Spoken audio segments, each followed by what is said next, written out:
हाय दोस्तों। तो स्वागत है आपका एक बार फिर से इस राउंड कोचिंग हब पर। आज दोस्तों हम साइंस में भौतिकी विज्ञान विषय के अंतर्गत हम आज चैप्टर नंबर फर्स्ट पढ़ते हैं और हम लेते हैं फर्स्ट चैप्टर में प्रकाश को। किसको लेते हैं दोस्तों? प्रकाश को। तो आज हम प्रकाश संबंधी जो भी क्वेश्चन एग्जाम में आपको कंपटीशन एग्जाम में, चाहे वो राजस्थान पुलिस हो, चाहे पटवारी हो, चाहे आरएएस हो, चाहे आरजेएस हो, चाहे एलडीसी हो, राजस्थान एलडीसी, या फिर कोई भी बैंकिंग संबंधी कोई भी ऐसी एग्ज़ाम हो जिसमें साइंस सब्जेक्ट कंपलसरी रहता है, आपको यहाँ से आपको एक या दो क्वेश्चन ज़रूर इस टॉपिक से देखने को मिलेंगे। ठीक है, क्योंकि भौतिकी विज्ञान से भी कम 6 क्वेश्चन, यदि मान लो किसी भी कंपटीशन एग्जाम में अगर साइंस के 15 क्वेश्चन भी पूछे जाते हैं तो 15 क्वेश्चनों में से 6 क्वेश्चन आपको भौतिकी विज्ञान से मिलते हैं। ठीक है, तो आज हम शुरुआत करते हैं भौतिक विज्ञान में। प्रकाश के बारे में पढ़ेंगे आज हम।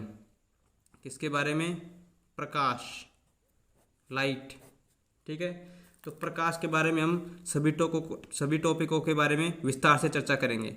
अब देखिए दोस्तों, प्रकाश में हम पढ़ते हैं दोस्तों, प्रकाश में कई प्रकार की क्या होती हैं, घटनाएं होती हैं। जैसे अपवर्तन हो गया, परावर्तन हो गया, प्रकीर्णन हो गया, पूर्ण आंतरिक परावर्तन हो गया। ठीक है, लेकिन यहाँ से आपको एग्जाम में क्वेश्चन किस प्रकार देखने को मिलता है। अब देखिए, पहली घटना पढ़ते हैं हम, अपवर्तन।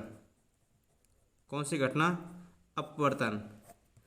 अब देखिए दोस्तों, अपवर्तन में हमको क्या जानकारी प्राप्त होनी चाहिए। अपवर्तन आखिर होता क्या है? जब कोई प्रकाश की किरण किसी एक माध्यम से दूसरे माध्यम में टकराती है, ठीक है, तो वापिस वो उसी दिशा में अपने पथ से क्या हो जाती है, विचलित हो जाती है। ठीक है, जैसे उदाहरण रूप से मान लो एक माध्यम है यहाँ पे, ठीक है, ऊपर माध्यम यहाँ पे कुछ भी नहीं है ना, निर्वात है, या फिर यहाँ पे मान लेते हैं हम हवा, और नीचे कौन सा माध्यम मान लेंगे? जल। कौन सा माध्यम मान लेंगे? जल। और जब भी कोई प्रकाश की किरण एक माध्यम से, जो हवा का माध्यम है, और नीचे क्या है? जल का माध्यम, तो हवा के माध्यम से जल के माध्यम में जब प्रवेश करेगी ना, तो वो सीधी नहीं आएगी, वो अपने पथ से क्या हो जाएगी? विचलित हो जाएगी। क्या हो जाएगी? विचलित हो जाएगी। ठीक है, तो यह जो गुण है वो क्या कहलाता है? प्रकाश का अपवर्तन कहलाता है। क्या कहलाता है? प्रकाश का अपवर्तन कहलाता है। ठीक है, अब ध्यान रखना, यहाँ पे आपने छोटी क्लासों में पढ़ा होगा दोस्तों कि जब भी कोई प्रकाश की किरण किसी एक माध्यम से दूसरे माध्यम में प्रवेश करती है तो वो अपने पथ से क्या हो जाती है? विचलित हो जाती है। अपने पथ से क्या हो जाती है? विचलित। क्योंकि देखो, ये जो प्रकाश की किरण है ना, ये सीधी ऐसे निकलनी चाहिए, लेकिन अपने पथ से क्या हो गई? विचलित हो गई, और ये इस प्रकार निकल गई, तो अपने पथ से क्या हो गई? ये विचलित हो गई। तो ये घटना क्या कहलाती है? प्रकाश का अपवर्तन कहलाता है। क्या कहलाता है? प्रकाश का अपवर्तन। ठीक है, वहीं पर ध्यान रखना है, जो अपवर्तन होता है ना, वो किस किस पर निर्भर करता है।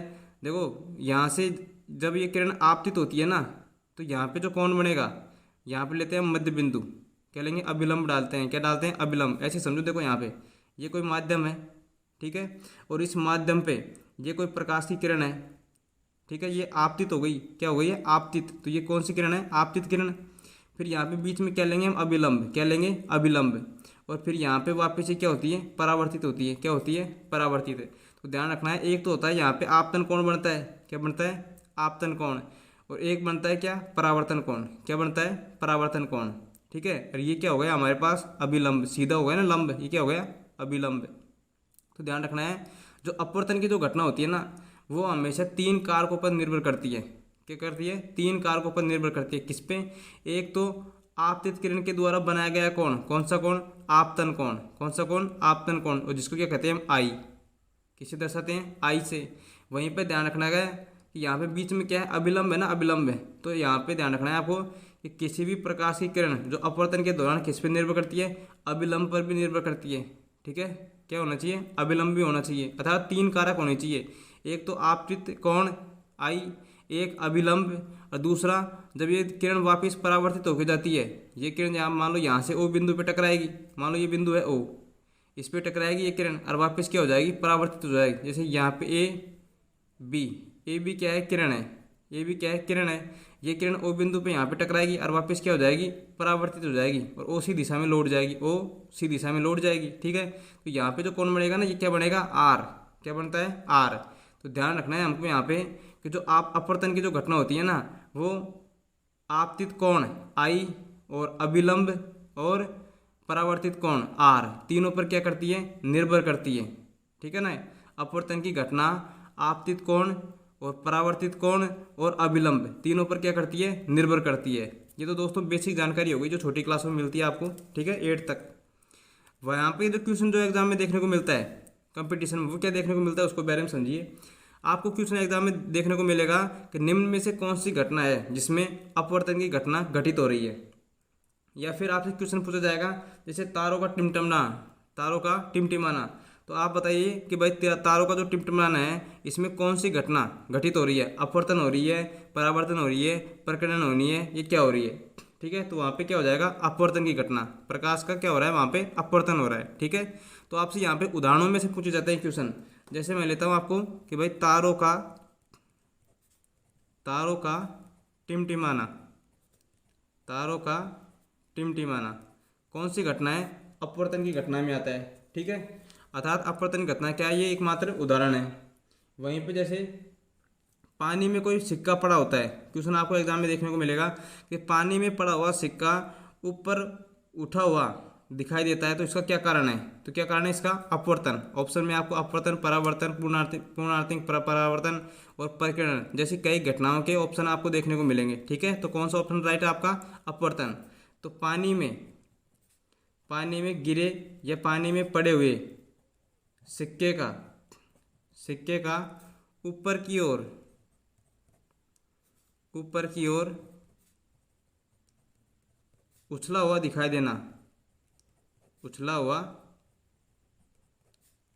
देना प्रकाश की कौन सी घटना है, ये अपवर्तन की घटना है। ठीक है, वहीं पे ध्यान रखना है कि जो प्रिज्म होता है, ठीक है, प्रिज्म एक प्रकार का जैसे इंद्रधनुष होता है ना, उसी प्रकार जैसे एक प्रिज्म होता है, एक त्रिभुजाकार क्या होती है, एक कांच की वो होती है। ठीक है, आकृति त्रिभुजाकार। ठीक है, ये क्या पदार्थ होता है, एक प्रकार का ठोस।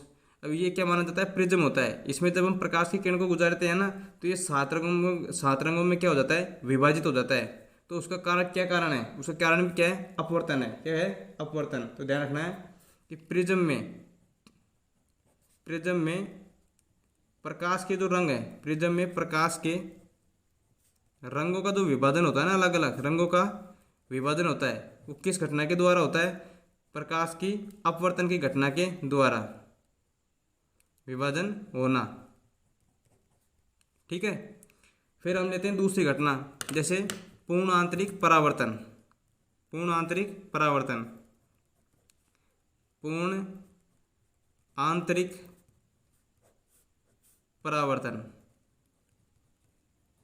ठीक है, एग्जाम में आपको क्वेश्चन इस प्रकार देखने को मिलता है कि जैसे कोई भी उदाहरण दे देगा आपको कि भाई हीरा चमकता है, इसका क्या कारण है, हीरे के चमकने में प्रकाश की कौन सी घटना है, ठीक है, जो घटित हो रही है। तो वहाँ पे ऑप्शन में आपको क्या मिलेगा, पूर्ण आंतरिक परावर्तन मिलेगा, अपवर्तन भी मिलेगा और परावर्तन भी मिल सकता है और प्रकीर्णन भी मिल सकता है। तो इस प्रकार की कई घटनाएं मिल जाएंगी आपको। तो वहाँ से आपको चुनना होगा कि कौन सी घटना है जो क्या नाम से हीरे के चमकने में घटित हो रही है। तो कौन सी घटना है, पूर्ण आंतरिक परावर्तन। तो इसके उदाहरण रूप में पूछे जाएंगे, तो ध्यान रखना है पूर्ण आंतरिक परावर्तन। ठीक है, ये घटना कब घटित होती है, जैसे हीरे का चमकना।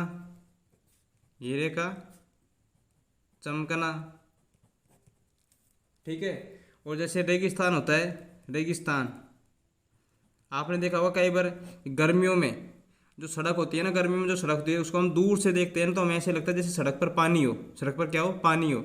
तो उसका कारण भी क्या है, पूर्ण आंतरिक परावर्तन है। जैसे रेगिस्तान होता है, तो रेगिस्तान में जो धूल होती है ना, उसको ऐसी लगती है जैसे मान लो वहाँ पर कोई समुंदर हो, क्या हो, कोई समुंदर। तो उसको क्या कहते हैं, रेगिस्तान में मरीचिका की जो घटना है वो किसके कारण होती है, पूर्ण आंतरिक परावर्तन के कारण होती है। ठीक है, वहीं पे ध्यान रखना है पानी में, मान लो पानी में कोई परखनली पड़ी हुई है। ठीक है, पानी में क्या पड़ी है, कोई परखनली पड़ी है, तो वो चमकती हुई दिखाई देगी हमको। तो उसका क्या कारण होता है, पूर्ण आंतरिक परावर्तन। अर्थात पानी में गिरी हुई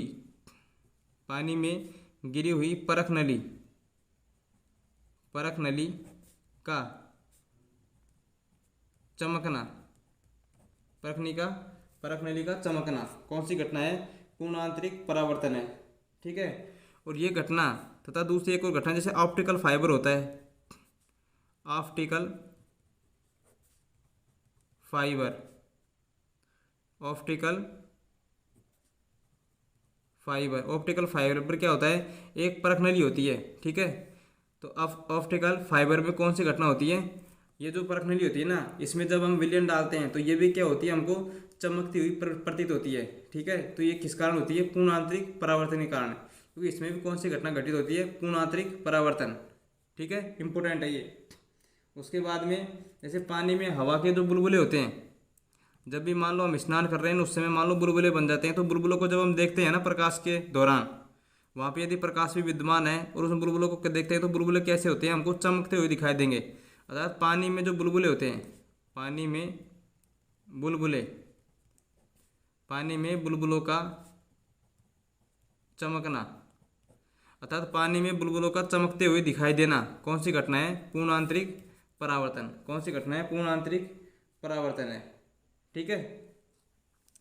और कई बार आपने देखा होगा कि फिल्मों में दिखता है, जैसे कोई भी प्रकाशिक तंतु है, कोई भी संचार संबंधी कोई भी हमको कुछ भी दिखाई देता है, संचार संबंधी कोई भी मान लो हमको कोई भी घटना दिखाई देती है, तो वहाँ पे जो लाइन होती है संचार संबंधी लाइन जाती है इधर से, तो चमकती हुई दिखाई देती है ऐसे, ठीक है। तो वो घटना भी कौन सी होती है, पूर्ण आंतरिक परावर्तन होती है, ठीक है। इसी प्रकार अब हम लेते हैं दोस्तों तीसरे नंबर पर चलते हैं। तीसरे नंबर पर जैसे प्रकाश का वर्ण विक्षेपण, प्रकाश का वर्ण विक्षेपण, प्रकाश का वर्ण विक्षेपण। अब देखिए प्रकाश का वर्ण विक्षेपण हमें किन किन घटनाओं में दिखाई देता है, जैसे इंद्रधनुष का बनना, इंद्रधनुष का बनना, इसमें हमको कौन सी घटना दिखाई देगी, प्रकाश का वर्ण विक्षेपण। यहाँ पे एक बात और ध्यान देना है आपको कि जो इंद्रधनुष होता है ना, वो सूर्य के हमेशा विपरीत दिशा में बनता है। सूर्य किस दिशा में बनता है, विपरीत दिशा में बनता है, ठीक है। दूसरी बात आपको देखो रंगों के बारे में जानकारी होनी चाहिए। किन के बारे में, रंगों के बारे में। जैसे कि लाल रंग है, लाल रंग, ठीक है। और एक रंग कौन सा लेते हैं हम, एक तो होता है लाल और एक होता है बैंगनी, लाल और बैंगनी। इन दोनों रंगों के बारे में आपको क्या क्या जानकारी होनी चाहिए। यदि आपसे एग्जाम में पूछ लिया जाता है, यदि आपसे एग्जाम में पूछ लिया जाता है कि भाई सबसे अधिक तरंग दैर्घ्य किस रंग की होती है, सबसे अधिक तरंग दैर्घ्य, अधिक तरंग दैर्घ्य, सबसे अधिक तरंग दैर्घ्य किस रंग की होती है, तो लाल रंग की होती है। यदि तरंग दैर्घ्य अधिक होगी, यदि तरंग दैर्घ्य, यदि मान लो कोई भी रंग है, ठीक है, उसकी यदि मान लो तरंग दैर्घ्य कम होगी तो उसका जो प्रकीर्णन होता है, क्या होता है, प्रकीर्णन क्या होता है, एक घटना होती है, क्या होती है, घटना। तो उसका जो प्रकीर्णन होता है ना, प्रकीर्णन क्या होगा, हमेशा कम होगा, प्रकीर्णन क्या होगा, हमेशा कम होगा, उल्टा होता है, ध्यान रखना। अगर तरंग दैर्घ्य अधिक है तो प्रकीर्णन क्या हो जाएगा, कम हो जाएगा। वहीं पर जैसे बैंगनी रंग है, जो बैंगनी रंग होता है उसकी तरंग दैर्घ्य क्या होती है, कम। तो सबसे कम तरंग दैर्घ्य किसकी होती है, बैंगनी रंग की। किसकी होती है, बैंगनी रंग की, ठीक है। तो इसका जो प्रकीर्णन है वो क्या हो जाएगा, अधिक। बैंगनी रंग में जो प्रकीर्णन की जो घटना होती है ना, उसकी मात्रा क्या हो जाएगी, अधिक हो जाएगी। क्या हो जाएगी, अधिक हो जाएगी, ठीक है। अब देखिए हम ये प्रकीर्णन क्या होता है उसके बारे में देखिए, प्रकीर्णन की घटना के बारे में पढ़ते हैं थोड़ा, ठीक है, ताकि क्लियर हो जाएगा यहाँ पे प्रकीर्णन क्या है। अब देखिए प्रकीर्णन, अब प्रकीर्णन क्या होता है, देखो प्रकीर्णन के उदाहरण कौन कौन से, अर्थात किन किन घटनाओं में प्रकीर्णन हमें दिखाई देता है। तो ध्यान रखना है, आकाश का जो रंग होता है वो नीला दिखाई देता है। यदि मान लो हमको आकाश का रंग, आकाश का रंग जो नीला दिखाई देता है, आकाश का रंग नीला दिखाई पड़ना। क्वेश्चन आपको एग्जाम में देखने को मिलेगा कि आकाश का रंग है वो नीला दिखाई देता है, तो यह किस घटना के कारण दिखाई देता है, तो घटना कौन सी हो जाएगी, प्रकाश का प्रकीर्णन। कौन सी घटना है, प्रकाश का प्रकीर्णन, ठीक है। उसी प्रकार हम देखते हैं कि जब सूर्य उगता है और छिपता है ना, तो उस समय सूर्य की जो लालिमा होती है वो अलग होती है, जबकि दोपहर में जो सूर्य की लालिमा होती है वो क्या होती है, अलग होती है। तो क्वेश्चन आपको देखने को मिलता है एग्जाम में कि सूर्य का उगते समय और छिपते समय लाल रंग का दिखाई देना किस कारण है, तो प्रकाश का क्या है, प्रकीर्णन, ठीक है। तो तो ध्यान रखना है सूर्य का उगते व डूबते समय लाल रंग का दिखना या लाल रंग दिखना किसका कारण है? प्रकाश की प्रकीर्णन की घटना के कारण होता है। ठीक है। उसी प्रकार जो बरसते बादल होते हैं, तो बरसते बादल कैसे दिखते हैं हमको? सफ़ेद सफ़ेद दिखते हैं ना। तो बरसते बादलों का सफ़ेद दिखना ये किस घटना के कारण होता है? प्रकीर्णन के कारण। ठीक है। उसी प्रकार अब हम लेते हैं अगली घटना। आपने कई बार एग्जाम में सुना होगा कि टिंडल प्रभाव होता है। कौन सा प्रभाव? टिंडल प्रभाव। जैसे मान लो, जैसे हम पट्टियों में रहते हैं। ठीक है। जब हम पट्टियों में रहते हैं ना, तो कई बार सुबह सुबह क्या होता है कि हमको, जब हमारी माता बहनें जब हमारी झाड़ू मारती रहती हैं, तो उस समय क्या होता है, हमको जो प्रकाश से जो किरण आती हैं वो पट्टियों के किसी छेद में होके प्रवेश करती हैं, और हमको पट्टियों के अंदर जो अंधेरा होता है ना, उसमें हल्की हल्की एक किरण सी दिखाई देती है। हमको क्या दिखाई देती है? किरण सी दिखाई देती है। और वहाँ पे मिट्टी धूल के जो कण होते हैं वो उड़ते रहते हैं। मिट्टी धूल के छोटे छोटे कण क्या होते हैं? उड़ते उड़ते दिखाई देते हैं हमको। ठीक है। उस प्रकाश की किरण में, जैसे कोई टॉर्च होती है, जब हम टॉर्च मारते हैं तो टॉर्च की जो सीधी लाइट होती है ना, तो उसमें जो प्रकाश क्या होती है, जो जो मिट्टी धूल के कण होते हैं वो हमको उड़ते हुए दिखाई देते हैं। तो ये किसके कारण होता है? टिंडल प्रभाव के कारण। किसके कारण होता है? टिंडल प्रभाव के कारण। ठीक है। इसी प्रकार जो सिनेमाघर होते हैं ना, तो सिनेमाघर में क्या होता है कि प्रोजेक्ट से क्या निकाली जाती है? एक प्रकाश की किरण निकलती है। ठीक है। जो पर्दे पे जाती है और हमको चित्र दिखाती है। तो वो भी किसका कारण है? वो किसका कारण है? टिंडल प्रभाव का कारण है। किसका कारण है? टिंडल प्रभाव का कारण है। ठीक है। तो ध्यान रखना है आपको कि सिनेमाघरों में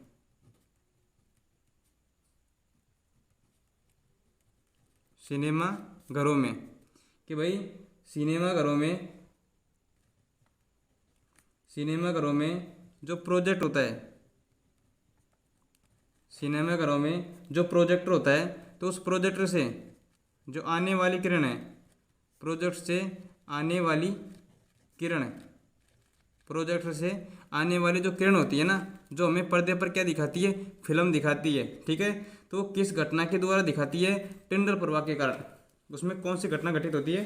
टिंडल प्रभाव की घटना घटित होती है। ठीक है। उसी प्रकार अब हम लेते हैं दोस्तों छठे नंबर पे इंपॉर्टेंट है जैसे ध्रुवण।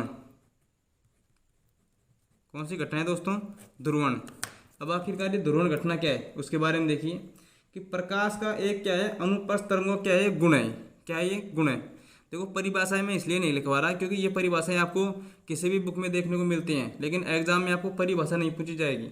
एग्जाम में केवल आपसे पूछा जाएगा उदाहरण से कि जो उदाहरण है वो किस घटना के कारण घटित हो रहा है। ठीक है। वैसे आपको मैं लिखा देता हूँ इंपोर्टेंट जिनके बारे में आपने बहुत नहीं कब सुना होगा, जैसे ध्रुवण। ठीक है। ध्रुवण ध्यान रखना है। ये क्या है? प्रकाश का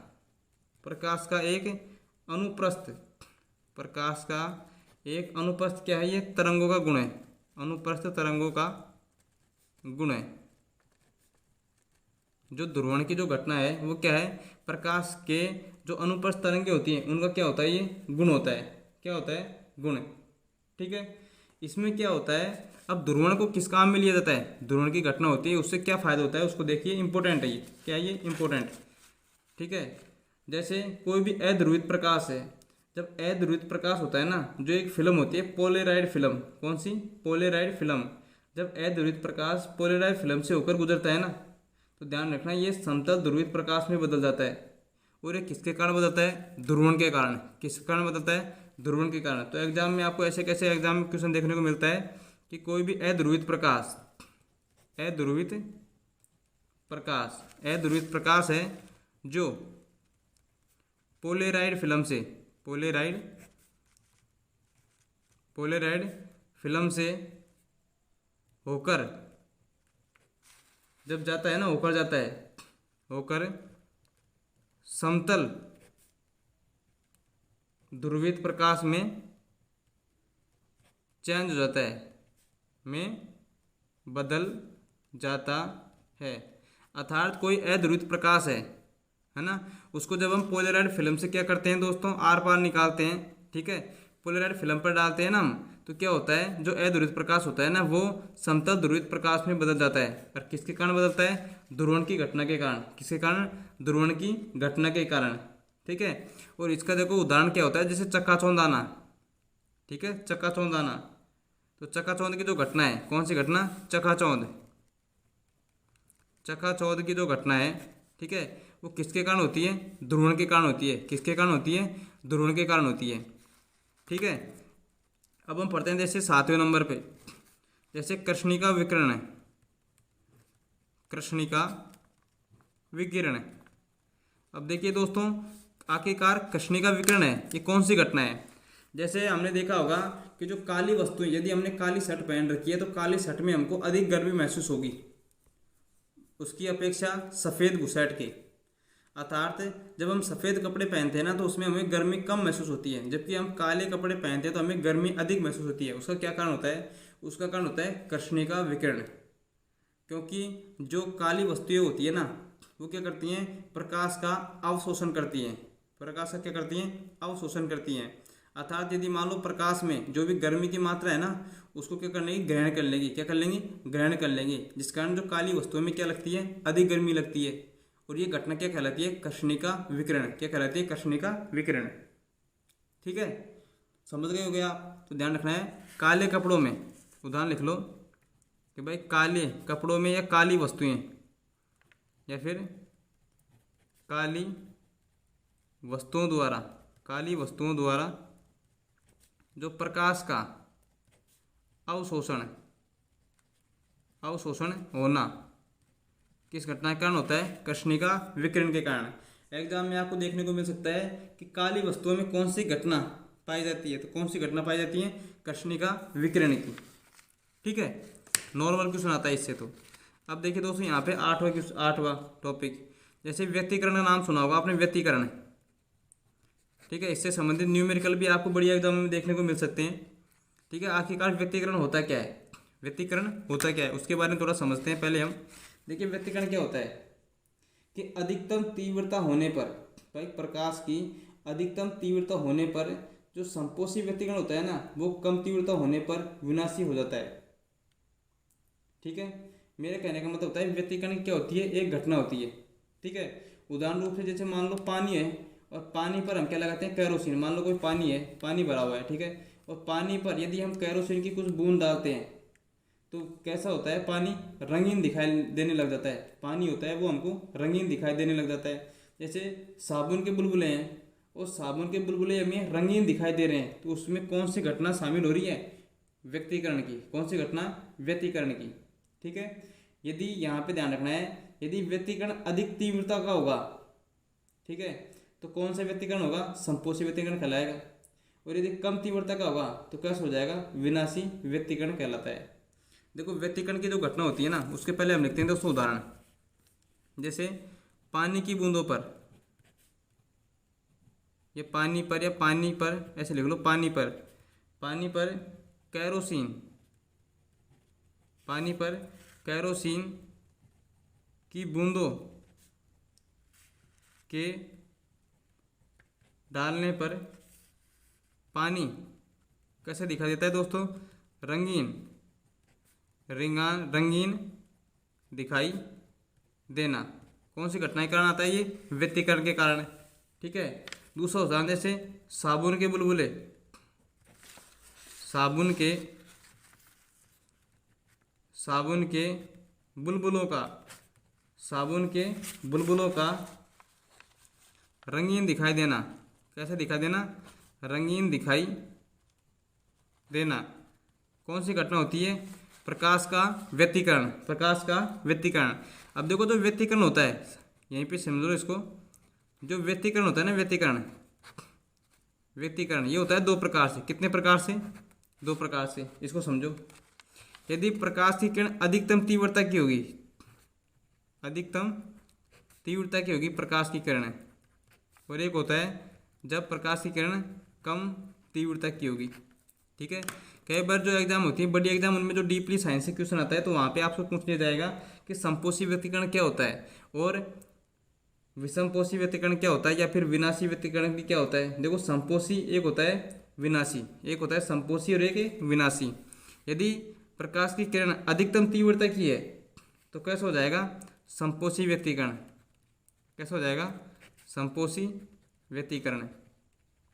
और यदि प्रकाश की जो तीव्रता है वो कैसी है, कम है, प्रकाश की जो किरण की जो तीव्रता है वो कैसी है, यदि कम है, तो कौन सा हो जाएगा, विनाशी व्यतिकरण। कौन सा हो जाएगा, विनाशी व्यतिकरण।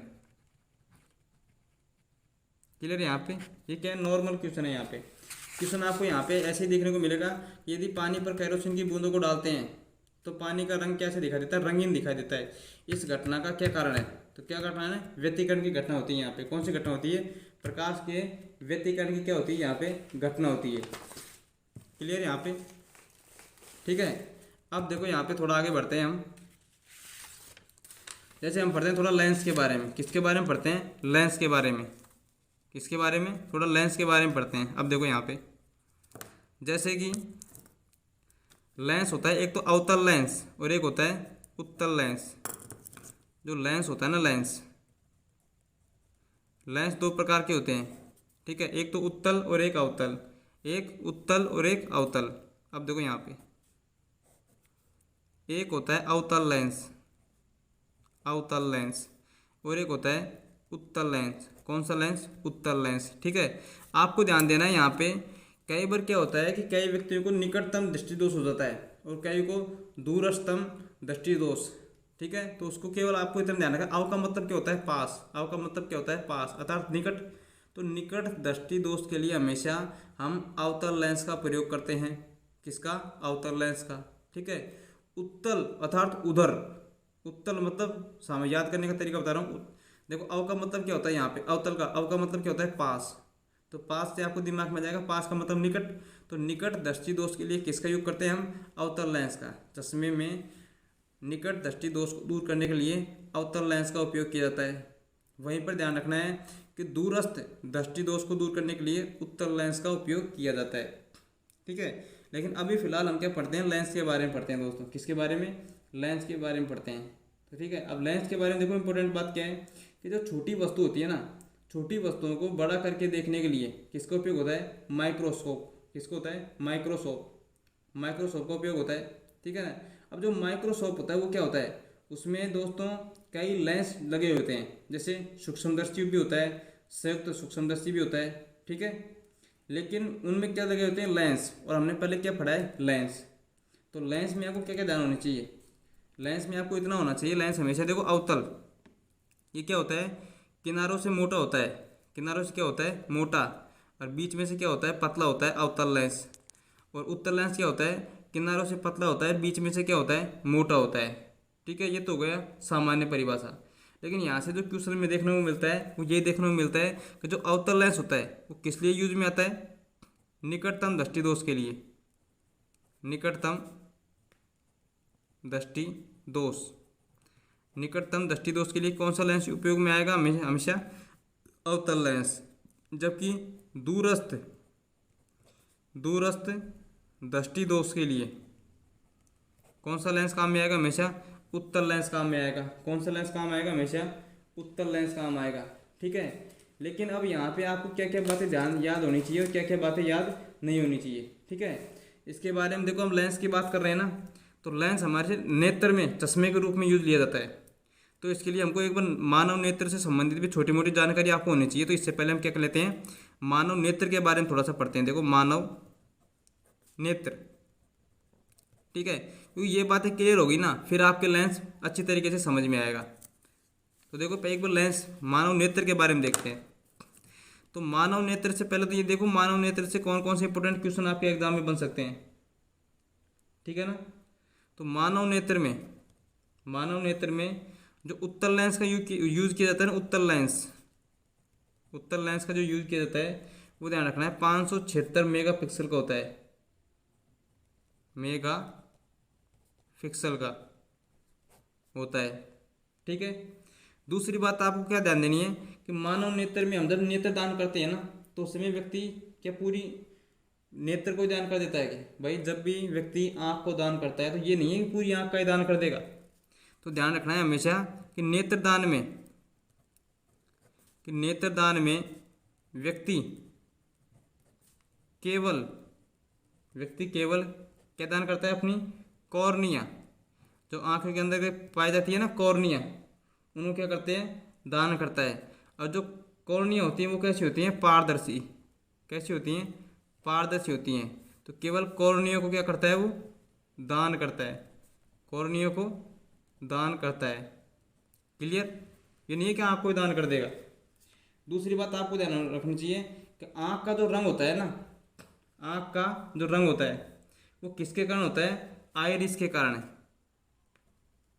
आँख का जो रंग होता है, आँख का, जैसे किसी की आँख काली होती है, किसकी भूरी होती है, तो आँख का जो रंग होता है वो किसके कारण होता है? आइरिस के कारण, आइरिस के कारण होता है। अर्थात आइरिस पर निर्भर करता है। क्लियर यहाँ पे? दूसरी बात आपको क्या ध्यान रखना है?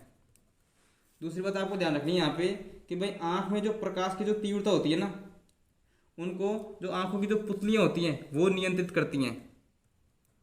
कि भाई नेत्र की, भाई नेत्र में जब कोई प्रकाश मान लो प्रवेश कर गया, ठीक है, तो नेत्र में जो प्रकाश की जो तीव्रता है कि भाई प्रकाश कितना तेज है कितना धीमा है, ठीक है, कईयों को तो काली पीली आ जाती है बैठने उठने में, तो वो क्यों आती है उसके बारे में पढ़ेंगे। तो ध्यान रखना है कि नेत्र में प्रकाश की जो तीव्रता होती है, नेत्र में प्रकाश की तीव्रता होती है, तो तीव्रता पर जो नियंत्रण का कार्य करेगा,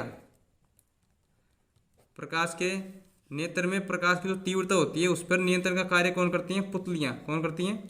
पुतलियाँ। जो आंखों की पुतलियाँ हैं ये क्या करती हैं?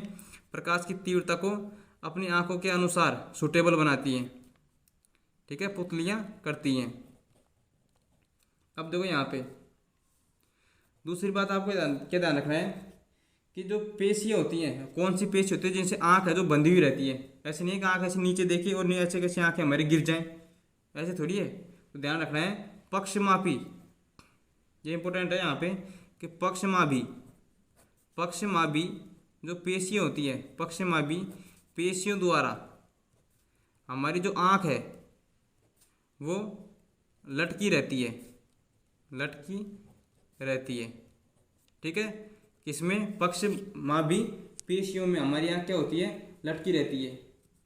दूसरी बात आपको ध्यान रखना है कि रेटिना पर पाया जाने वाला जो भाग है ना, जहाँ स्पष्ट प्रतिबिंब बनता है, उसे क्या कहते हैं? हम पित्त बिंदु कहते हैं।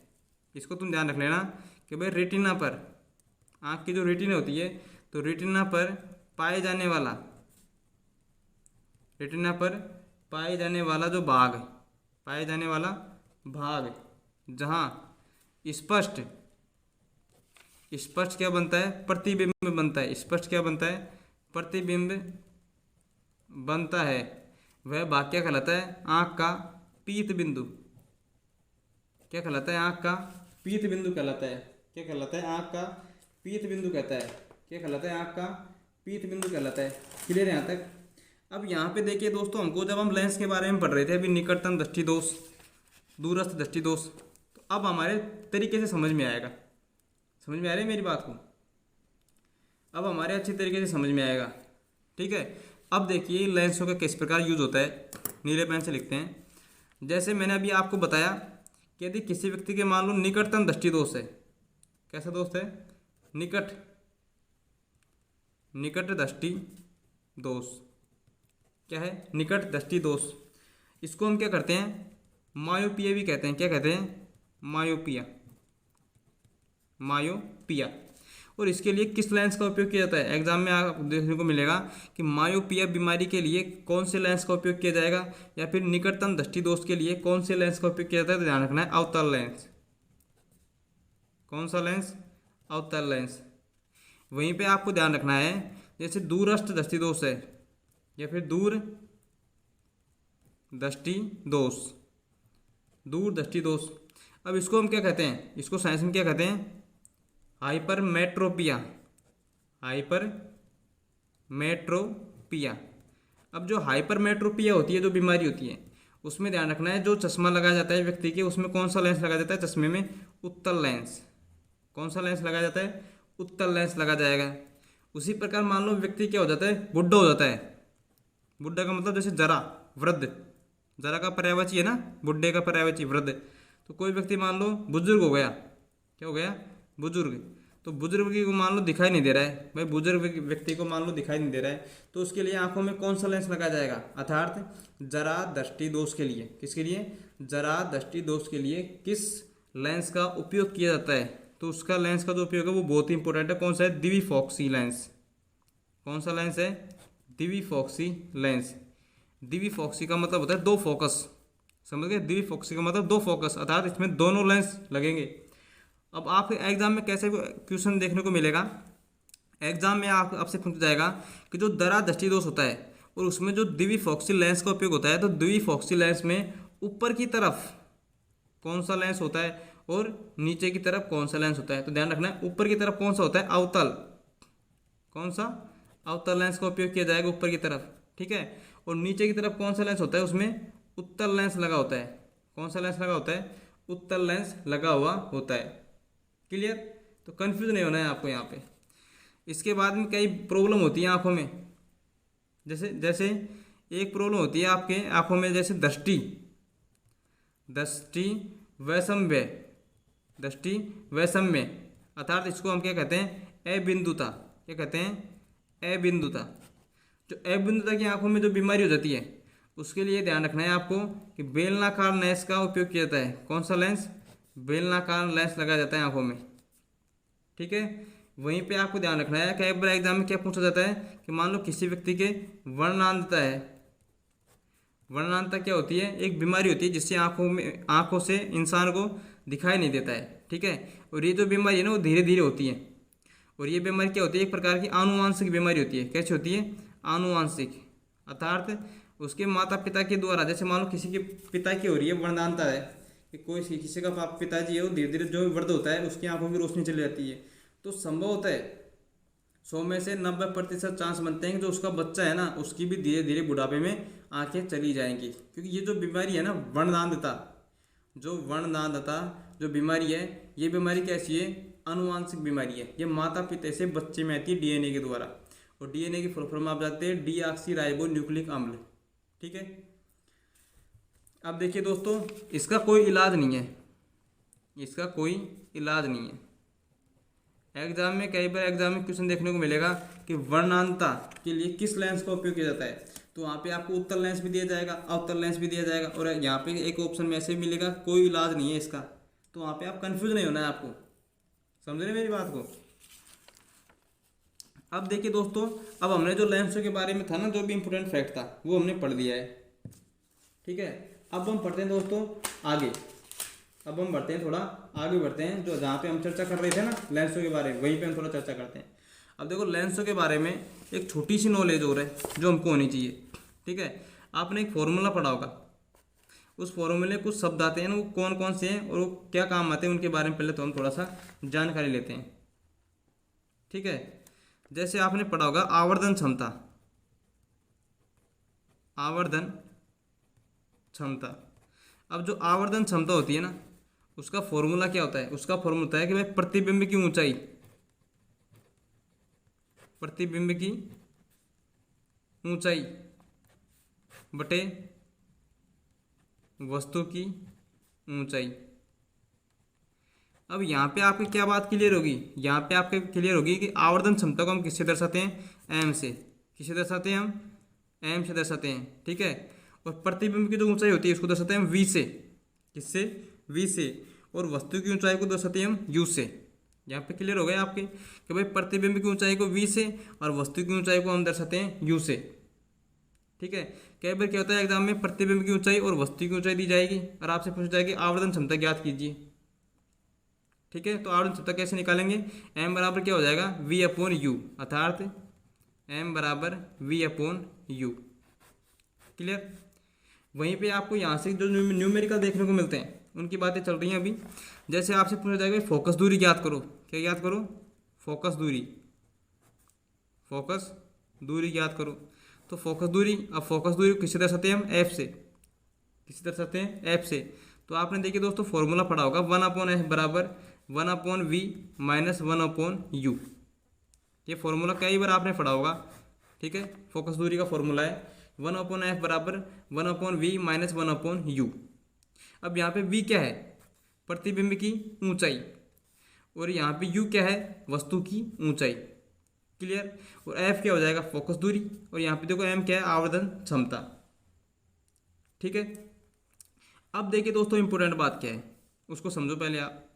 इंपॉर्टेंट फैक्ट क्या है यहाँ पे, जो काम की चीज़ है उसके बारे में थोड़ा चर्चा करते हैं। जैसे कि यहाँ से देखो, अब यदि हम इसको सोल्व करते हैं, इसको इक्वेशन को यदि हम सोल्व करते हैं, कैसे सोल्व करेंगे उसको एक बार समझो। कि जैसे मान लो हम यहाँ से कॉमन ले लेते हैं, क्या कॉमन लेते हैं, यू को कॉमन ले लेते हैं बाहर। किसको कॉमन ले लेंगे, यू को। यदि हम यू को यहाँ से कॉमन लेंगे बाहर, या फिर ऐसे करो भाई, यू है ना, उसको दोनों तरफ से, तो ये तो हो गया LHS भाई, बराबर के इस साइड LHS और ये RHS। तो दोनों तरफ किसका गुणा कर देंगे हम, यू का क्या कर देंगे, गुणा। देखो अगर हम इसको यू से गुणा करते हैं तो यहाँ पे क्या आ जाएगा, यू अपॉन एफ। ठीक है। यहाँ पे क्या हो जाएगा, यू से गुणा करेंगे क्या हो जाएगा, यहाँ पे यू अपॉन वी, माइनस यहाँ पे यू अपॉन यू हो जाएगा, तो यहाँ पे क्या आ जाएगा, एक। क्या आ जाएगा यहाँ पे, एक। यहाँ तक क्लियर, समझ रहे मेरी बात को। मैं क्यों कर रहा हूँ क्योंकि यहाँ से हम आवर्धन क्षमता, जैसे यहाँ पे क्या है, वी अपॉन यू है ना, तो इसकी जगह हम क्या लिख देंगे, एम। तो आवर्धन क्षमता को भी हम फोकस दूरी में क्या कर देंगे, मिक्स कर देंगे और एक नया फॉर्मूला तैयार करेंगे, इसलिए कर रहे हैं। तो ध्यान रखना है, इस पूरे समीकरणों की देखो दो प्रकार से किया जा सकता है इसको। या तो आप यू को कॉमन ले लो, ठीक है, या तो आप यू को कॉमन ले लो, तब भी हमारे पास फोकस दूरी से मिक्सर वाला फॉर्मूला प्राप्त हो जाएगा। या फिर क्या करेंगे, दोनों तरफ से इस समीकरण को किससे भाग देते हैं हम, u से गुणा कर देंगे। किससे गुणा करेंगे, u से। u से यदि आप गुणा करोगे तो देखो यहाँ पे u से गुणा करेंगे, यहाँ पे क्या जाएगा, u अपॉन एफ। यहाँ पे क्या जाएगा, u अपॉन वी। यहाँ पे उस u से गुणा करेंगे तो ध्यान रखना है आपको, u अपॉन यू क्या हो जाएगा, 1। क्या हो जाएगा यहाँ पे, 1 हो जाएगा। क्लियर यहाँ पे। अब देखिए दोस्तों, अब क्या करेंगे हम, कि यहाँ पे देखो u ऊपर है ना, u दिखाई दे रहा है आपको यहाँ पे भाई। अब क्या करेंगे हम यहाँ पे, आपको देखो दोस्तों, यहाँ पे फॉर्मूला बहुत ही इंपॉर्टेंट फॉर्मूला है। ये क्या है, बहुत ही इंपॉर्टेंट फॉर्मूला है यहाँ पे। ठीक है। तो अब देखिए माइनस का 1 इस साइड जाएगा, किसका हो जाएगा, प्लस का हो जाएगा। देखो यहाँ पे भाई यू अपॉन एफ प्लस का 1 equal to U upon V. Clear यहाँ पे। अब देखो यहाँ पे क्या लेंगे, कुछ भी नहीं, नीचे बटे में क्या हो जाएगा, एक ले लेंगे। यहाँ पे देखो हम सॉल्व करते हैं, यहाँ पे दोबारा एक बार देखो भाई, यू अपॉन एफ प्लस का क्या हो जाएगा, 1 equal to U upon V. ठीक है। अब यहाँ पे इसके नीचे कुछ भी नहीं है तो एक ले लिया। दोनों क्या लेंगे, अब एलसीएम लेंगे तो क्या आ जाएगा हमारे पास, एफ। क्या आ जाएगा हमारे पास, एफ। तो यहाँ पे क्या बचेगा हमारे पास, यू प्लस, और यहाँ पे क्या आ जाएगा, यहाँ पे वापस एफ आ जाएगा यहाँ पे। ठीक है। एलसीएम लेना आपको आना चाहिए यहाँ पे, ये मैथ की बात है। एलसीएम कैसे लेते हैं, शॉर्टकट तरीका बता रहा हूँ आपको मैं, कि भाई पहले तो नीचे का जो हर होता है ना, हर को आपस में गुणा कर दो। क्या कर दो, गुणा। जैसे उदाहरण लेता हूँ आपको, देखो यहाँ पे 2/3 प्लस 3/4। अब इसको हल कैसे करेंगे हम, पहले तो नीचे के जो हर है उनको आपस में गुणा कर दो, 4 तिया 12 कर दिया गुणा। उसके बाद में फिर तिरछा गुणा कर दो, 4 दूनी 8 प्लस और 3 दूनी और 3 तिया 9। पहले तो 4 को 2 से गुणा कर दो और फिर 3 को 3 से गुणा कर दो। पहले 4 को 2 से और फिर 3 को 3 से गुणा कर दो, फिर इनको जोड़ दो, 9 और 8 कितने हो जाएंगे, 17/12। ऐसे लेते हैं ना एलसीएम। उसी प्रकार ध्यान रखना है आपको, पहले तो हर को गुणा कर दो आपस में, एफ आ जाएगा, एफ गुणा 1 एफ, फिर 1 को यू से गुणा करो तो यू, प्लस का चिन्ह यहाँ पे प्लस का चिन्ह आएगा, माइनस का चिन्ह यहाँ पे तो माइनस का चिन्ह आएगा। फिर एफ को 1 से गुणा करेंगे तो F1 एफ आ गया, और यहाँ पे क्या आ जाएगा, यू अपॉन वी। अब क्या करेंगे, दोनों को उल्टा कर देंगे। क्या कर देंगे, उल्टा कर देंगे तो एफ तो चल जाएगा ऊपर और नीचे क्या हो जाएगा, यू प्लस एफ, और यहाँ पे क्या बचेगा हमारे पास, वी अपॉन यू। क्या हो जाएगा, वी अपॉन यू। अब देखिए दोस्तों, वी अपॉन यू किसका फॉर्मूला है यहाँ पे हमारे पास, एम का। किसका है, एम का है ना, वी अपॉन यू। तो ध्यान रखना है, हम एफ बराबर F upon U upon F equal to क्या लिख सकते हैं हम, एम। क्या लिख सकते हैं, एम। तो हमारे पास नया फॉर्मूला क्या प्राप्त हो गया, एम बराबर F upon you plus F. अर्थात यदि हमको फोकस दूरी दी गई हो, यदि हमको मान लो फोकस दूरी भी दे रखी है, क्या दे रखी है, फोकस दूरी दे रखी है, और प्रतिबिंब की क्या दे रखी है हमको, वस्तु की ऊंचाई। क्या दे रखी है, वस्तु की ऊंचाई। अर्थात फोकस दूरी और वस्तु की ऊंचाई दे रखी हो और हमसे आवर्धन क्षमता पूछे सवाल में, तो हम आवर्धन क्षमता निकाल सकते हैं। कैसे, ऊपर क्या रखेंगे, फोकस दूरी अपॉन वस्तु की दूरी में, फिर फोकस दूरी को जोड़ देंगे और फिर क्या प्राप्त हो जाएगा, हमको आवर्धन क्षमता प्राप्त हो जाएगी। ठीक है। ये क्या है दोस्तों, न्यूमेरिकल संबंधी सवाल आते हैं ना, तभी इनका इस्तेमाल किया जाएगा। अभी मैं आपको 2 सवाल ऐसे न्यूमेरिकल संबंधी करके दिखाता हूँ। ठीक है। इन सवालों को थोड़ा सा एक बार बेसिक को दोबारा देख लेना आपको, ताकि आप क्लियर हो जाएगा यहाँ पे। अब देखिए 2 सवाल करके देखते हैं यहाँ पे। जैसे मान लो मैं यहाँ पे आपको क्वेश्चन लिख देता हूँ, यहाँ पे इंपॉर्टेंट क्वेश्चन है, ठीक है। ये क्वेश्चन आपको 11वीं क्लास से लिए गए हैं दोस्तों। मैंने 11वीं क्लास से जो फॉर्मूले हैं ना पढ़े हैं, तो उन फॉर्मूलों को आपको यहाँ पे बता रहा हूँ मैं। क्वेश्चन जैसे यहाँ पे आपको देखने को मिलेगा, क्वेश्चन नंबर 1 कि एक उत्तल लेंस है, मान लो कोई भी उत्तल या अवतल दोनों लेंस सोच लेंगे। तो एक मान लो कैसे लेते हैं, एक उत्तल लेंस हो, यदि किसी उत्तल लेंस की या फिर एक उत्तल लेंस वस्तु को यदि हम 40 सेंटीमीटर की दूरी पर रखा जाए या रखा जाता हो मान लो, ठीक है, तथा यहाँ जो लेंस की फोकस दूरी है, लेंस की फोकस दूरी, जो लेंस की फोकस दूरी है वो क्या है 25 सेंटीमीटर है या 25 सेंटीमीटर हो, तब क्वेश्चन पूछे कि भाई आवर्धन क्षमता ज्ञात करो। क्या ज्ञात करो, आवर्धन क्षमता ज्ञात करो, आवर्धन क्षमता ज्ञात करो, ठीक है। तो यहाँ पे ध्यान रखना है हमको क्या क्या दिया गया है उसको भी देखो। पहले हमको वस्तु की क्या दे रखी है, यहाँ पे ऊंचाई दे रखी है कितनी 40 सेंटीमीटर, ठीक है। क्या दे रखा है हमको यू, क्या दे रखा है हमको यू दे रखा है कितना 40 सेंटीमीटर, ठीक है। तथा हमको फोकस दूरी एफ क्या दे रखी है हमको 25 सेंटीमीटर। अब आपको ध्यान रखना, नोट लगा के एक बात को साइड में कहीं पर भी आप लिख भी सकते हैं इस बात को, ये बहुत ही इंपॉर्टेंट बात है। क्या बात इंपॉर्टेंट है उसको समझो एक बार, और इम्पोर्टेंट क्या है उसको एक बार देखो एक बार।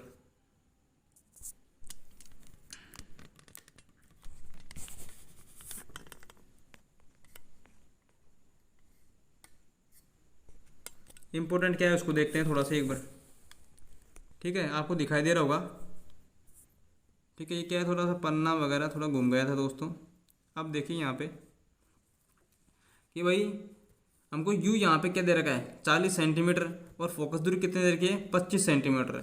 अब नोट लगा के आप एक बात को लिख लेना यहाँ पे कि जब भी क्वेश्चन में उत्तल लेंस दिया गया हो, कौन सा लेंस, उत्तल लेंस दिया गया हो, जब भी हमको उत्तल लेंस दिया गया हो तो उस समय ध्यान रखना है जो आंसर आएगा ना हमारा, जो आएगा नेगेटिव, कैसा आंसर आएगा नेगेटिव आएगा। और यदि अवतल लेंस दिया गया हो, अवतल लेंस की अगर हमको फोकस दूरी दी गई हो तो उस समय जो आंसर आएगा वो कैसा आएगा, हमेशा धनात्मक आएगा। कैसे आएगा, धनात्मक आएगा, ठीक है। तो जब भी हमको उत्तल लेंस दिया गया हो तो उत्तल लेंस की जो भी हमको वस्तु की जो ऊंचाई दी गई है ना उसको हमको कैसे लेना है, नेगेटिव लेना है। क्या लेना है, हमेशा नेगेटिव लेना है। ध्यान रखना है उत्तल लेंस में हमेशा क्या लेना है, हमको नेगेटिव लेना है, ठीक है। और अवतल लेंस में क्या लेना है, हमको पॉजिटिव लेना है। अब उसको कैसे लेते हैं उसको समझो एक बार आप। जैसे कि आप ध्यान रखना है उत्तल लेंस में हमेशा जो फोकस दूरी आएगी वो क्या ऐसी आएगी, हमेशा पॉजिटिव। फोकस दूरी क्या है यहाँ पे, पॉजिटिव है ना, तो पॉजिटिव माननी है। अगर यहाँ पे लेंस अवतल होता तो यहाँ पे इसको क्या कर देते हम, माइनस कर देते, ठीक है। ये चिन्हों का यहाँ पे क्या हो जाती है, हमसे गलती हो जाती है। अब देखिए दोस्तों, जो आवर्धन क्षमता होती है एम, उसका फॉर्मूला क्या होता है हमारे पास, F/F+U होता है ना। अभी हमने जो फॉर्मूला बना के देखो, जो एक फॉर्मूला था अभी हमने आपको बताया है फॉर्मूले, उसको एक बार देखिए दोबारा देखिए यहाँ पे। यदि हमको मान लो प्रतिबिंब की ऊंचाई दे दे और वस्तु की ऊंचाई दे दे, तब तो हम सीधा कर देंगे डिवाइड करके, ठीक है। तो ऐसे क्वेश्चनों में तो हमको बिल्कुल भी परेशानी का सामना नहीं करना पड़ेगा।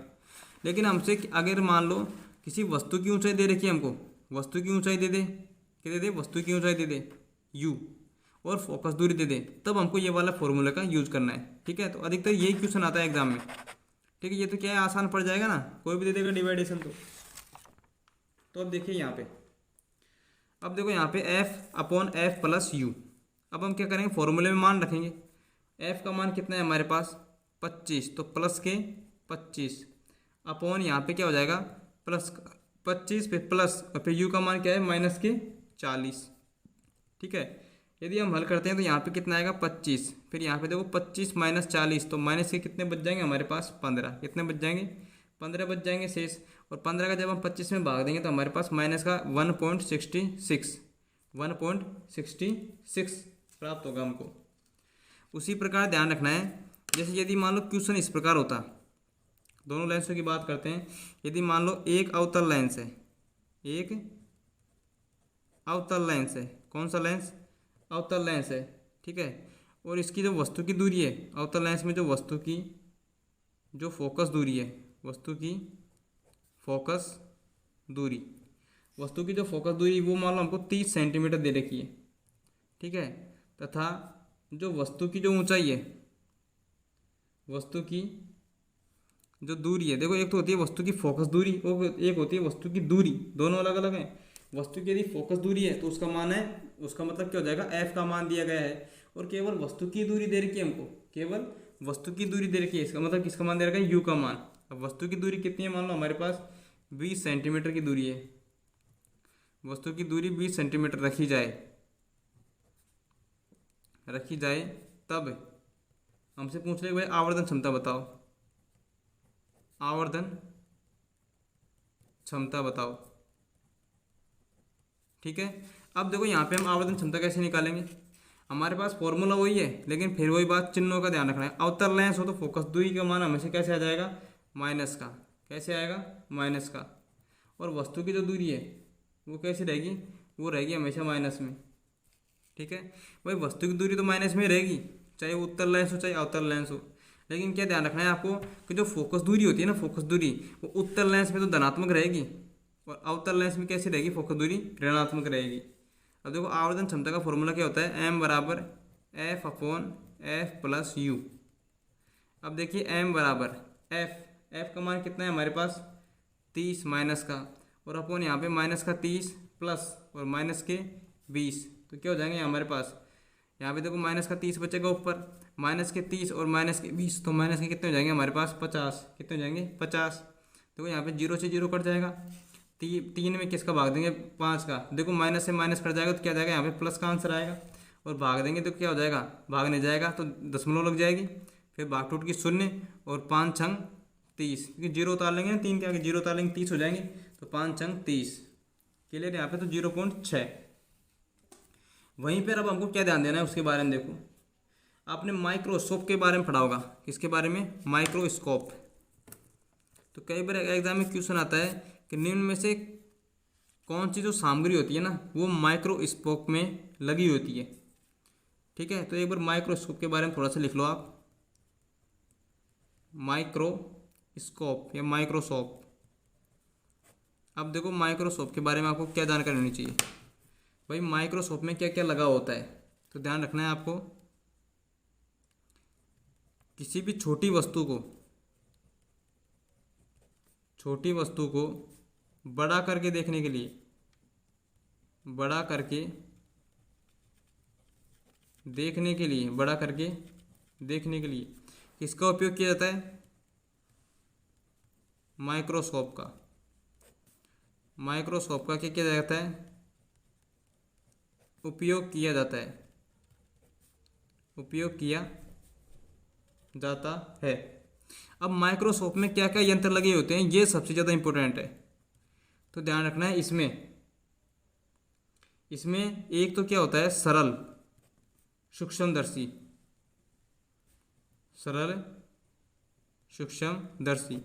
कितना होता है, 1, क्लियर। दूसरी बात, 2 इसमें क्या होते हैं, संयुक्त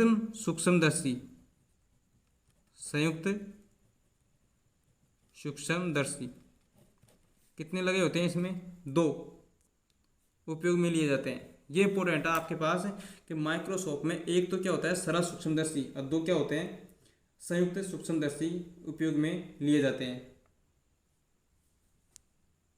और यहाँ पे क्या होता है कि जो माइक्रोस्कोप होता है ना, इसमें संयुक्त सूक्ष्मदर्शी वस्तु के पास छोटा लेंस व नेत्र के पास बड़ा लेंस उपयोग किया जाता है। जो माइक्रोस्कोप होता है इसमें जो संयुक्त सूक्ष्मदर्शी होता है उसमें क्या होता है, वस्तु के पास तो छोटा लेंस होता है वस्तु की तरफ, ठीक है, और नेत्र के पास जो लेंस होता है वो कैसा होता है, बड़ा लेंस होता है, इसमें संयुक्त सूक्ष्मदर्शी में।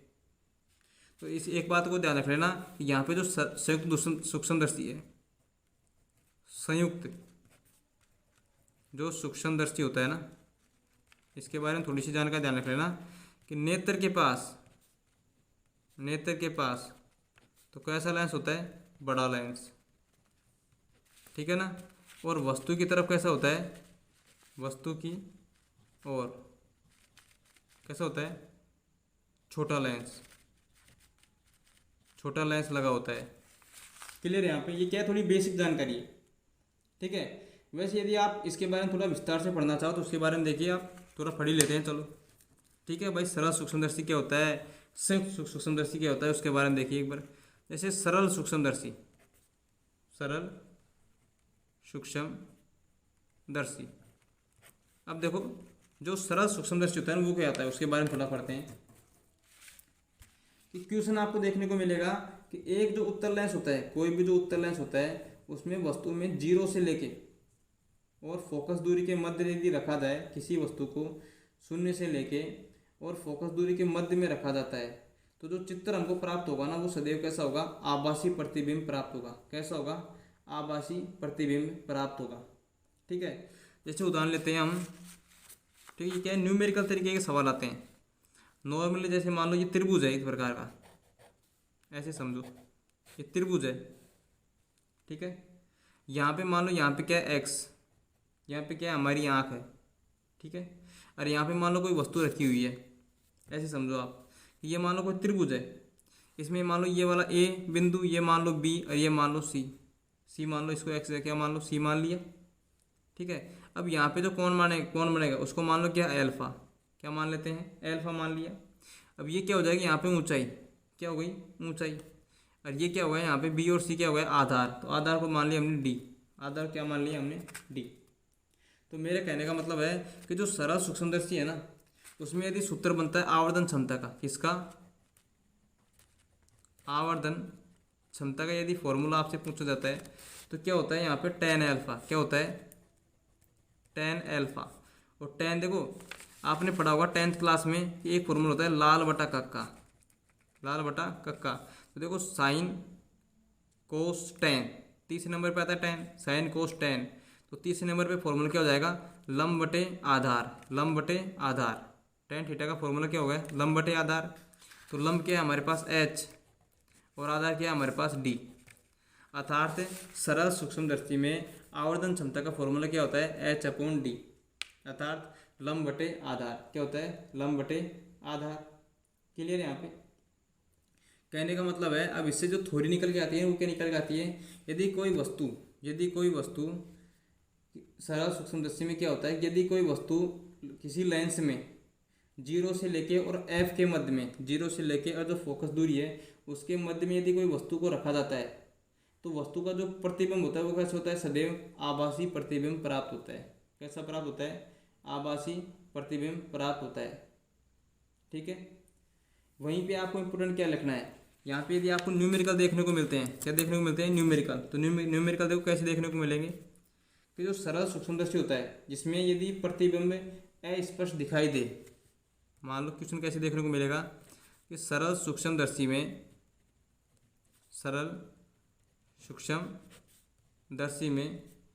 प्रतिबिंब यदि अस्पष्ट दिखाई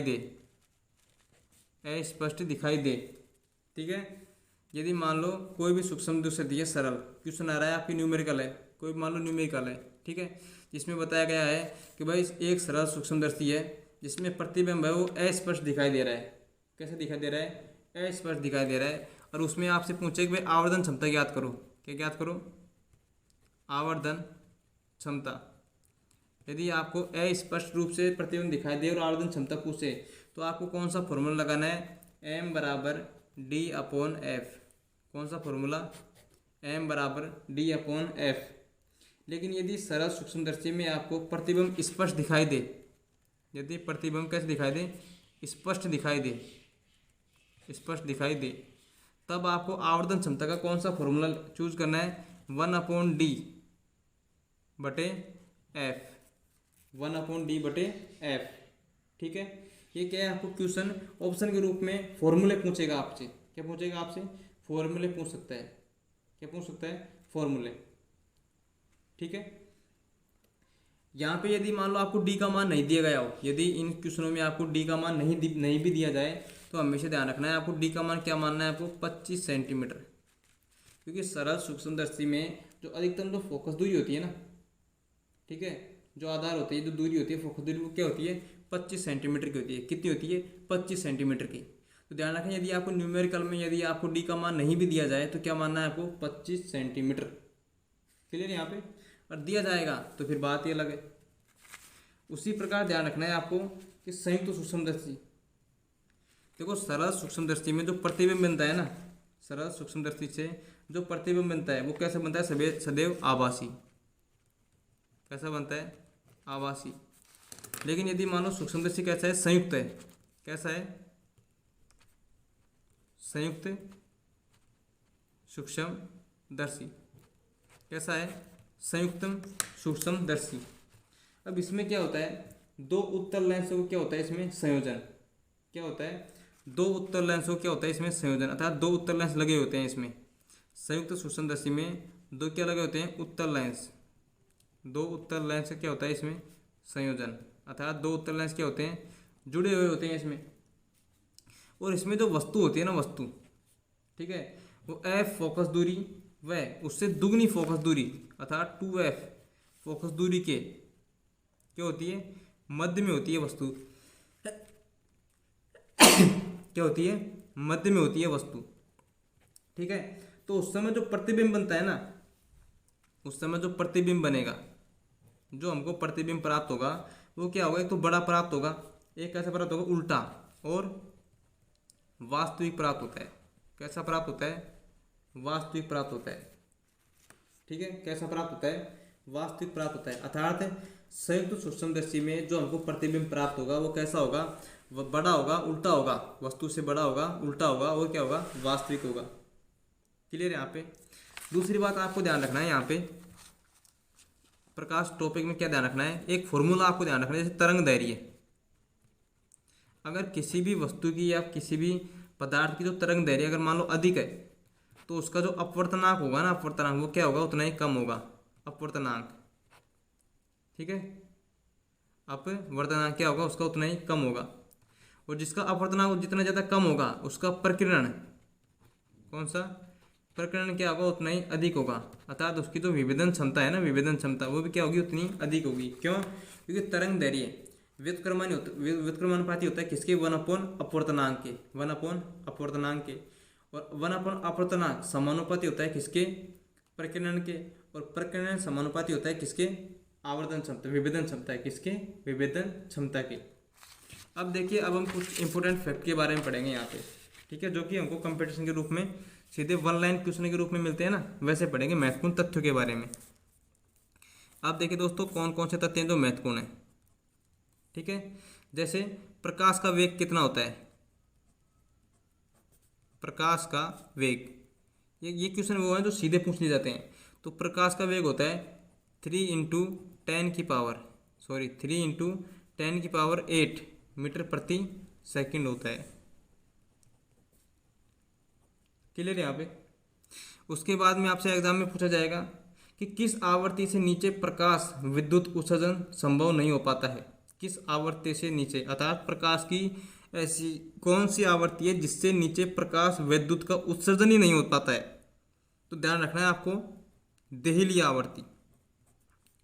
तो देहली आवृत्ति से नीचे, देहली आवृत्ति से नीचे, देहली आवृत्ति से नीचे प्रकाश का या प्रकाश विद्युत का जो उत्सर्जन है, उत्सर्जन वो संभव नहीं हो पाता है, संभव नहीं हो पाता है। ठीक है, ये क्लियर कर लेना आप, बहुत ही इंपॉर्टेंट है। ठीक है, उसके बाद में आपको ध्यान देना है यहाँ पे कि प्रिज्म से गुजरने पर जो प्रकाश के रंगों में जो बैंगनी रंग का विचलन होता है वो क्या होता है, सबसे अधिक। क्योंकि बैंगनी रंग में अपवर्तनांक अधिक होता है और बैंगनी रंग की तरंग दैर्घ्य भी क्या होती है, सबसे कम होती है। ये मैंने आपको अभी थोड़ी देर पहले बताई थी कि जिसका अपवर्तनांक ज़्यादा होगा वो क्या होगा, उसका तरंग दैर्घ्य उतनी क्या होगी, कम। ठीक है, ये क्या है, ये बात है, ये फॉर्मूले से तैयार होंगी आपकी कि तरंग दैर्घ्य अधिक, तरंग दैर्घ्य अधिक तो अपवर्तनांक कम, अपवर्तनांक कम तो प्रकीर्णन भी अधिक होता है और तरंग दैर्घ्य भी अधिक होगा और क्षमता भी अधिक होगी। अर्थात तरंग दैर्घ्य प्रकीर्णन क्षमता ये तो क्या है, समानुपाती हैं, जबकि ये क्या है, इसके व्युत्क्रमानुपाती है अपवर्तनांक के। तो देखो यहाँ पे छोटी छोटी बातें लिखते हैं हम कि प्रिज्म से गुजरने वाले, प्रिज्म से गुजरने वाले, देखो प्रिज्म से जब कोई प्रकाश गुजरेगा तो वो 7 रंगों में क्या होता है, विभक्त हो जाता है। ठीक है, उसमें ध्यान रखना है कई रंग होते हैं, लाल रंग भी होता है, बैंगनी होता है, नीला होता है ना। तो बेनी आ है पीनाला, बेनी आ है पीनाला। ठीक है, ये याद करने का तरीका 7 रंगों का, बैंगनी, नी से नीला, आ से आकाश वाला रंग। ठीक है, अब यहाँ पे देखो प्रिज्म से गुजरने वाले, प्रिज्म से गुजरने पर या प्रिज्म से गुजरने वाले प्रकाश, प्रकाश में जो बैंगनी रंग का प्रकाश होता है, कौन से रंग का, बैंगनी रंग का प्रकाश होता है, बैंगनी रंग का प्रकाश। ठीक है, वो क्या होता है, सबसे अधिक विचलन होता है, बैंगनी रंग के प्रकाश का सबसे अधिक क्या होता है, विचलन होता है। क्या होता है, एक प्रकार से विचलन होता है। ठीक है, क्यों होता है, क्योंकि क्योंकि बैंगनी रंग, क्योंकि बैंगनी रंग, क्योंकि जो बैंगनी रंग है वो क्या होता है, अधिक, बैंगनी रंग में क्या होता है, सबसे अधिक क्या होता है, अपवर्तन, क्या होता है, अपवर्तन या अपवर्तनांक होता है। ठीक है, अब बैंगनी का अपवर्तन क्या होगा, अधिक होगा, तो इसकी तरंग दैर्घ्य क्या होगी, वह तरंग दैर्घ्य क्या होगी, इसकी कम होती है, कम होती है। ठीक है, इसके अलावा आपको क्या क्या ध्यान होना चाहिए यहाँ पे कि एक तो जो परमाणु घड़ी होती है, ये क्या है, 1 लाइन क्वेश्चन है। जो परमाणु जो घड़ी होती है ना, परमाणु घड़ी, परमाणु जो घड़ी होती है वो किस पर आधारित है, वो आधारित है सीजियम ट्रांजिस्टर पर। किस पे, सीजियम ट्रांजिशन, सीजियम ट्रांजिशन पर क्या है, आधारित है। ठीक है, दूसरी बात आपको ध्यान रखना है कि जो प्रकृति है हमारी, हमारी जो प्रकृति है, उस प्रकृति में सबसे खतरनाक या सबसे सशक्त जो बल है वो कौन सा बल होता है, नाभिकीय बल। कौन सा बल होता है, नाभिकीय बल होता है। दूसरी बात आपको क्या ध्यान रखना है कि जैसे एक होता है परिदर्शी, इसका उपयोग होता है पनडुब्बियों में। देखिए यहाँ पे इंपॉर्टेंट है, ये भी लिख लो, यहाँ पे ब्लैक पेन से लिखते हैं। एक होता है परदर्शी, क्या होता है, परिदर्शी। अब परिदर्शी का उपयोग क्या होता है, ध्यान रखना इंपॉर्टेंट है। परिदर्शी का जो उपयोग होता है, ये उपयोग होता है पनडुब्बियों में। और पनडुब्बी कहाँ पे लगाते हैं, समुद्रों में, गहराई में जाती है, दुश्मन पर वार करती है ये। ठीक है, हथियार होता है एक प्रकार का। तो पनडुब्बी क्या होती है, परिदर्शी का उपयोग कहाँ पे होता है, पनडुब्बी में। ठीक है, अब पनडुब्बी का उपयोग क्या होता है कि परिदर्शी होती है ना, इसके द्वारा क्या होता है कि युद्ध में छिपे, युद्ध में मान लो कोई समुद्र में छुप रहा है सैनिक, तो उसका पता लगाने के लिए छिपे सैनिक को देखने के, छिपे हुए सैनिक को देखने के लिए किसका उपयोग होता है, परिदर्शी का उपयोग किया जाता है। और जो परिदर्शी होता है ना, क्या होता है परिदर्शी, ये एक प्रकार के परावर्तन के सिद्धांत पर कार्य करता है, परावर्तन के सिद्धांत पर कार्य करता है। कहने का मतलब है, आपने चमगादड़ देखी होगी, वो चमगादड़ की जो आंखें होती है ना, उससे चमगादड़ को दिखाई नहीं देता है, लेकिन फिर भी वो पता लगा लेता है कि भाई सामने वाला व्यक्ति है वो इतने आकार का है। कैसे पता लगाता है, वो भी क्या होता है, अपने मुंह से क्या छोड़ता है, तरंगे छोड़ती है। कैसे तरंगे, कैसे तरंगे छोड़ता है, वो अपने मुंह से तरंगे छोड़ता है, और तरंगों के द्वारा सामने वाले व्यक्ति के आकार का पता लगा लिया जाता है। और तरंगे भी 3 प्रकार की होती है, पराश्रव्य, अपश्रव्य, ठीक है, और श्रव्य तरंगे। एक होती है श्रव्य, एक होती है पराश्रव्य, और एक होती है अपश्रव्य। ठीक है, तो तरंगों के बारे में भी हम जब तरंग नाम का जो टॉपिक आएगा ना, उसमें विस्तार से पढ़ेंगे। ठीक है, दूसरी बात, हमने अभी चर्चा की थी अभी थोड़ी देर पहले इंद्रधनुष के बारे में। किसके बारे में? इंद्रधनुष के बारे में चर्चा की थी। तो देखिए दोस्तों, इंद्रधनुष के बारे में थोड़ी जानकारी लेते हैं हम। इंद्रधनुष, यहाँ से भी कई बार एग्जाम में क्वेश्चन देखने को मिलता है इंद्रधनुष से। ठीक है, अब पहली बात तो एक, इंद्रधनुष में कौन कौन सी घटनाएं होती हैं, तो ध्यान रखना है। यदि आपके अपवर्तन ऑप्शन में क्वेश्चन आ जाए कि इंद्रधनुष में कौन कौन सी घटना होती है, और ऑप्शन में आ जाए इंद्रधनुष व अपवर्तन, एक ऑप्शन में आ जाए पूर्ण आंतरिक परावर्तन, और एक ऑप्शन में आ जाए आपके वर्ण विक्षेपण, और एक ऑप्शन में आ जाए उपयोग सभी, तो आपको क्या करना है? उपयोग सभी करना है।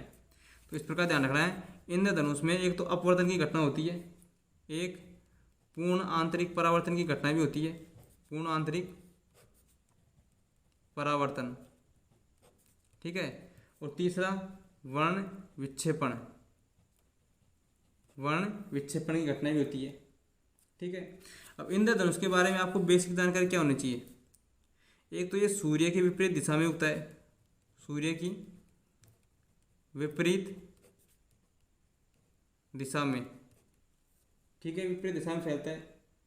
दूसरी बात को ध्यान रखनी है कि इसके इंद्रधनुष के तो मध्य में जो रंग होता है, मध्य में रंग, वो कैसा होता है? हमेशा पीला रंग होता है। मध्य में कैसे होता है? पीला रंग होता है, जस्ट मध्य में। क्लियर है यहाँ पे? दूसरी बात कि इंद्रधनुष भी दो प्रकार का होता है। आप देखो यहाँ पे थोड़ा विस्तार से पढ़ते हैं इसको। इंद्रधनुष कितने प्रकार का होता है दोस्तों? दो प्रकार का।